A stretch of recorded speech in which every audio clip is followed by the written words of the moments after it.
Are you ready to buy your first rental property and have your financing ready? Here are my 3 best tips to make sure you buy it at the right price. Number 1, utilize the 1% rule. This is a simple formula to make sure you can rent the property for at least 1% of the purchase price. Example, if you pay $100,000 for the property, it should rent for at least $1,000 per month. Number 2, only pay up to 70% of the ARV. That's after repair value.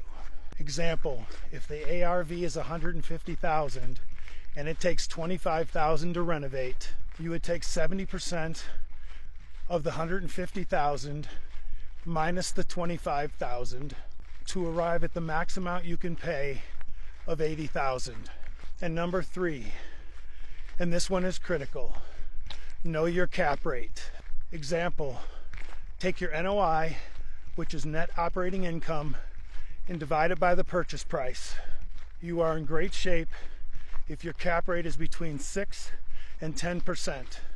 These are 3 great strategies to follow to ensure you buy your properties at the right price.